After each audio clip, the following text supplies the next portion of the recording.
இன்றைக்கி என்ன ஸ்பெஷல்னு பார்க்கலாமா. இது மொஹரம் அன்னைக்கு எடுத்த வ்ளாகு. எல்லாருமே ஃபாஸ்டிங் வச்சுருக்கனால ஆஃப்டர்நூனுக்காக கிச்சனுக்கு போய் ஈவினிங் ஃபாஸ்டிங் விடுறதுக்காக எல்லாமே ப்ரிப்பேர் பண்ணிகிட்டு இருந்தோம். இன்றைக்கி ஃபாஸ்டிங் விடுறப்போ கஞ்சி, வடை, ஸ்வீட்டு இதெல்லாமே இருக்கும். அதே மாதிரி இன்றைக்கி ஸ்வீட்டுக்கு சேமியா பாயசம் தான் செஞ்சுருந்தோம். செம்ம டேஸ்ட்டாக இருந்துச்சு.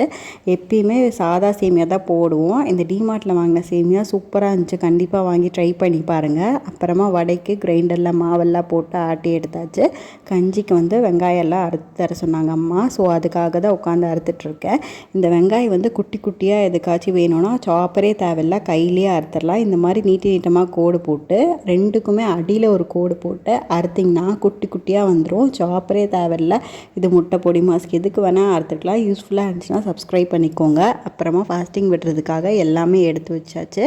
கஞ்சி, வடை, ஜூஸு எல்லாமே குடிச்சிட்டு ஃபாஸ்டிங்கும் விட்டாச்சு. அப்படியே ஒரு லைக்கும் பண்ணிக்கோங்க.